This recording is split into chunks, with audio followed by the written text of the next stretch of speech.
Welcome to Your Success Stories. I'm your girl, Nika Johnson, and I am a credit coach and budgeting expert, and I'm going to help you get there. And today, we'll be talking about the unspoken truths about how your kids impact your finances, and that could be holding you back. Go ahead and let's get started.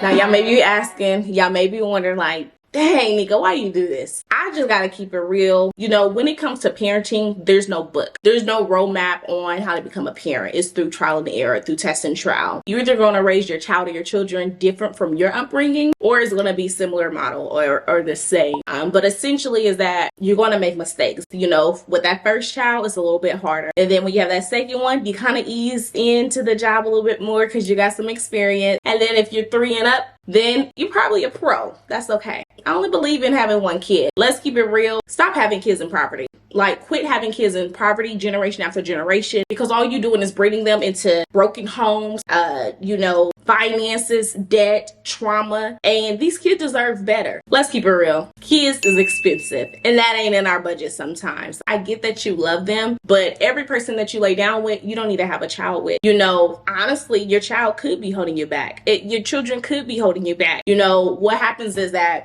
you have one child, you're doing the best you can, and I get it, and then you bring into another child into this world, and then you have to pick up a part-time job, or you have to go back to school just to be able to get a refund check, or maybe you drop out of school because you feel like that's the best thing to do in them circumstances. Having kids could hold you back, and sometimes it can motivate and fuel you. The point of this video is to talk about the truths of having kids, which could be a sensitive topic. It could be a sticky situation, but it's holding ourselves accountable and knowing that, can we afford these kids? You know, how kids are expensive. Can we afford the education? Can you afford the childcare? You know, extracurricular activities, traveling around the world and providing more. When we think about it, is sometimes we become a product of our environment, and that's why it's so important not only to dream big, to be able to manifest, but also to be able to travel. So you could see outside of your city limits. So you could go beyond what your city or state have to offer, go out the country and just be able to truly see life, and it gives you a different type of perspective. But for me, one of the biggest things is that I was very intentional with not having kids. I didn't want to keep having kids. You know, it was a rough labor, but also I knew how expensive kids was, and I didn't want to be dependent on the government. I didn't want to be on Section 8 housing,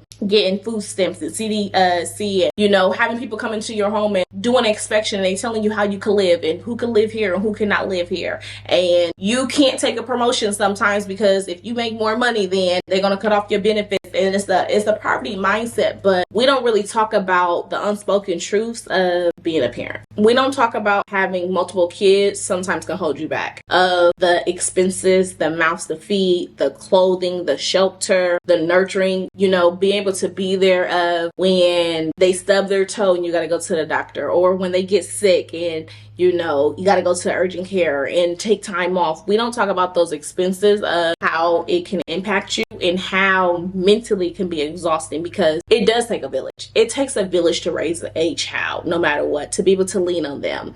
But I just want to kind of give some different resources of, if you feel like that you're a single parent, you don't have help, you don't have the support system, I would recommend finding another parent and be able to alternate with the kids and take turns on the weekends, so you can be able to get a mommy break. But then it also helps your child with their social skills and be able to set those play dates. You know, is that somebody that live in your apartment complex? Is that someone that they go to daycare with? Is that someone that you go to school or work with? Get out of that mindset of being scared to ask for help, because honestly, that's holding you back. Like, don't be scared to ask for help. And that's something that I have struggled with, of saying, hey, can you watch my child for me, because I have to go to work. And it's not like I was out here in the streets or going clubbing or anything like that. It's just the growing up, I hated asking people for help, because asking them for help, then they'll throw it back in your face. They make it seem like you owe them something, or it's like a one-up, and you just feel guilty or obligated that when they need you in return, that you have to say yes, even that circumstances may not prevent that, you know, at that moment. And so it's easier said than done, but closed mouth don't get fed, and you have to use your village. You know, if it's a teacher, a professor, and do your due diligence, do your fact check, you know, mommy bear and all of that, listen to your gut. Not everybody can watch your child. Also just speaking up and asking for help, and leaning on those that is willing to support you.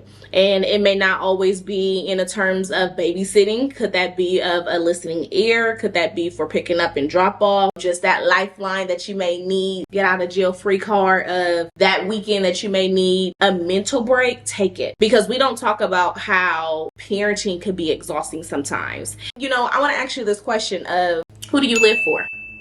What is your reason? What's your why? What's your purpose? And I'm here to tell you, don't tell me about them kids. That is not your why. Because guess what? When these kids leave the house, when they leave that nest, who are you outside of that? Don't lose yourself inside of your kids. And sometimes as a parent, we're thinking we're making the best decisions for the sake of our child. And we're really not. We may think we know what they need. They need this parent or this partner. They need you. Be present. Talk to them. Know that kids go through things too, and that they have stress. They could be depressed too. And get that out your mind of, don't ask me questions, or don't, you know, what goes in this house stays in this house, and kids challenge you. There's a difference of being appropriate about it and you know, not being appropriate. But allow kids to have a voice and to be able to speak up, and don't silence them, because you don't want them to grow up as an adult being silent. So one thing I tell my daughter, as a young lady in this world, IDK is not an answer. You always gonna have an answer. You're a black young lady in this world, and I need you to always advocate and speak up for yourself, because ain't nobody gonna speak up for you. So you use your words and use your power, because there's so much within that. Despite these babies being expensive, they are a joy. It's absolutely pleasure to be able to love someone unconditionally, to be able to be responsible for a future adult. Like, that's crazy when I really think about it, is that I am responsible for a human being, and how will they be in this world? What type of person will they be? And it's a beautiful feeling to be able to say that I raised such an amazing, sweet, young, well-mannered child that is a kid, that believes in staying a kid, you know, still playing with appropriate toys, not doing too much. And yes, it's that peer pressure society of, you may see a little cousin or other cousins on social media, and you wonder why mommy won't let you get on social media, because it ain't appropriate. Kids don't need to be on Instagram and TikTok and everything else. Let these kids be kids. Let them go outside in the backyard and play and get dirty. Let them ride that bike or that scooter or ride their skates. Like, let these kids be kids, because they got the rest of their life to be adults. And don't take away a child's innocence. But there's so much joy as being a parent, and your child can either, you know, that child can motivate you, because knowing that any decision that you make in life is for them, knowing that you only want the best environment, you know, changing your lifestyle. It may not be drinking or smoking. It may be going to church. It may be furthering your education, or working harder to get that promotion at that job, or making the necessary sacrifices. Like, we don't talk about that. You know, sometimes as a parent, we stay in jobs to be able to provide for our kids, no matter how much we hate it. And if you are that person on the other side of this video, that's okay, but create your exit strategy.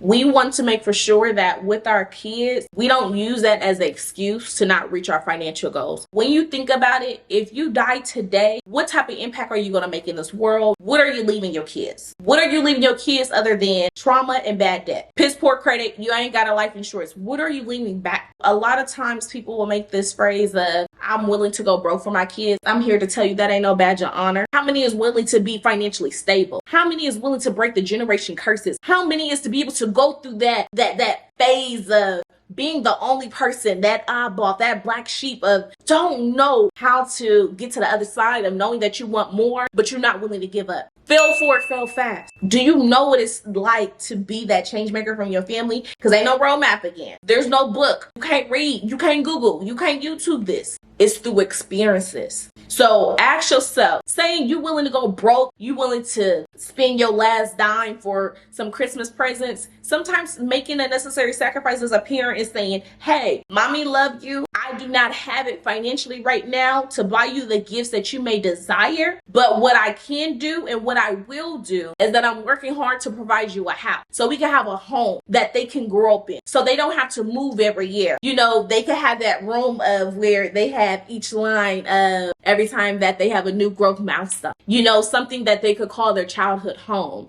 and not having a different zip code and live in a different city and state every time they turn around. To be able to plant that seed and that foundation and those roots of the upbringing. To be able to go to the same school for 1 year, 2 years, 3 years, 4 years, and not always change your schools every year. So going broke for your kids, I'm sorry to tell you, but that ain't no badge of honor. But are you willing to heal for your kids? Are you willing to do better? And are you able to look yourself in the mirror and seeing who are you and what is holding you back from becoming the best version of yourself? Because it all stems and impact our relationship with money. Can we be responsible and pay our bills on time and not rob and Peter to pay Paul? Can we work hard enough to get that degree or certificate to be able to put them in a better neighborhood so they could be in a better school district? Going broke, that ain't cute. I want to raise my child in an environment of one that she don't have to heal from. And that's so much power within that. I encourage you to do the same. There's no book on how to be a parent, but just keep going. Talk to these kids. Don't be afraid. Listen,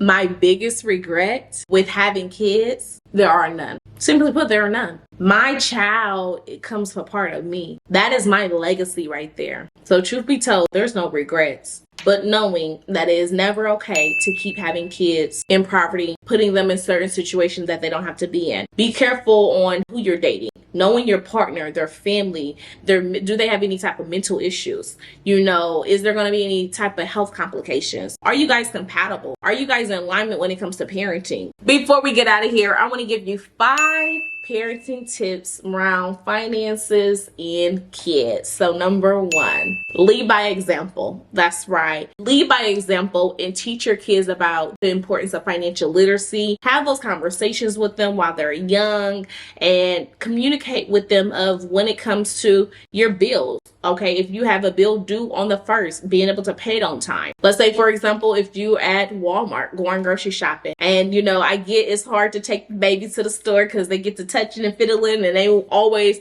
mommy, can I have this? Mommy, can I have that? But we can teach them on how to budget through life transactions, those real world scenarios. Let's say, for example, you give them a budget of $5, and for whatever reason, you know, kids always want this big toy that catches your attention and it's $10. And then they found another toy that is $3, you know, so knowing that, hey, you only have a $5 budget, you can't purchase a toy that's $10 because it's more than what you currently have. Or you can purchase this toy that is $4 and then that gives you $1 over. And so what you can do is add that to savings. Or what you can do is skip buying the toy, and so you could save that $5 so the next time you go to the store when you get another $5, and then you could be able to purchase at $10. But through these scenarios in life, we could be able to start teaching them financial literacy and don't feel like they're ever too young. Teach them the value of $1. You know, some of the games that I like to play with my child is Monopoly, because I want to see, like, when we're playing Monopoly, are you skipping the light blue properties, or in you trying to go to the dark blue or walking Park Place? Are you gonna skip the browns because they're too cheap? But I want to know your strategy behind it, because I can go buy all the properties on this side as soon as you pass and go, and I could put houses or hotels and hit your pockets. What is the probability that you're going to land on these properties before somebody land on Boardwalk and Park Place, right? I like Monopoly because it's that real estate mindset that I have of investing. Things that I play with my child is dominoes. My baby know how to play bones and she know how to keep score. That's right. Because I'm teaching her on how to count each house. I'm teaching her how to count dominoes on the table. Another game that I teach kids to play is the game of life, because life is a game. The reality of it, you have 2 choices. You will go start in the career field of, you know, in the workforce. You're going to start in the workforce, or you're going to go to college, some type of trade or something like that. So the choice is yours. And what happens if you keep having more kids and more kids, it becomes more expensive. And so those are challenges that we're going to have. That's why you need to make sure them kids is in the budget. Okay. But those are certain things. And if you need more help on how to have those conversations surrounding financial literacy, go ahead and click the description. I have an ebook just for you. It's financial literacy for kids, to where we can start planting those seeds and allow them to understand the importance of money, the importance of savings, and how to budget, you know, just preparing for success. And what does that look like? But 2, start early. That's right. Start early. And don't wait till they in high school to start talking about money, or when they get their first job. They're in the neighborhood neighborhood and they are picking up trash, if they are mowing lawn or they shoveling snow or whatever they're doing, if they're babysitting, teach them now. So early on, be able to go get that bank account for those kids. 3, foster open communication. Communicate with your kids. Even when you feel like that they should not know, kids know. They feel it. They understand it. And so just be open and honest with them. And sometimes is that as a mother, what I found myself is I was trying to protect my child. You know, I will be superwoman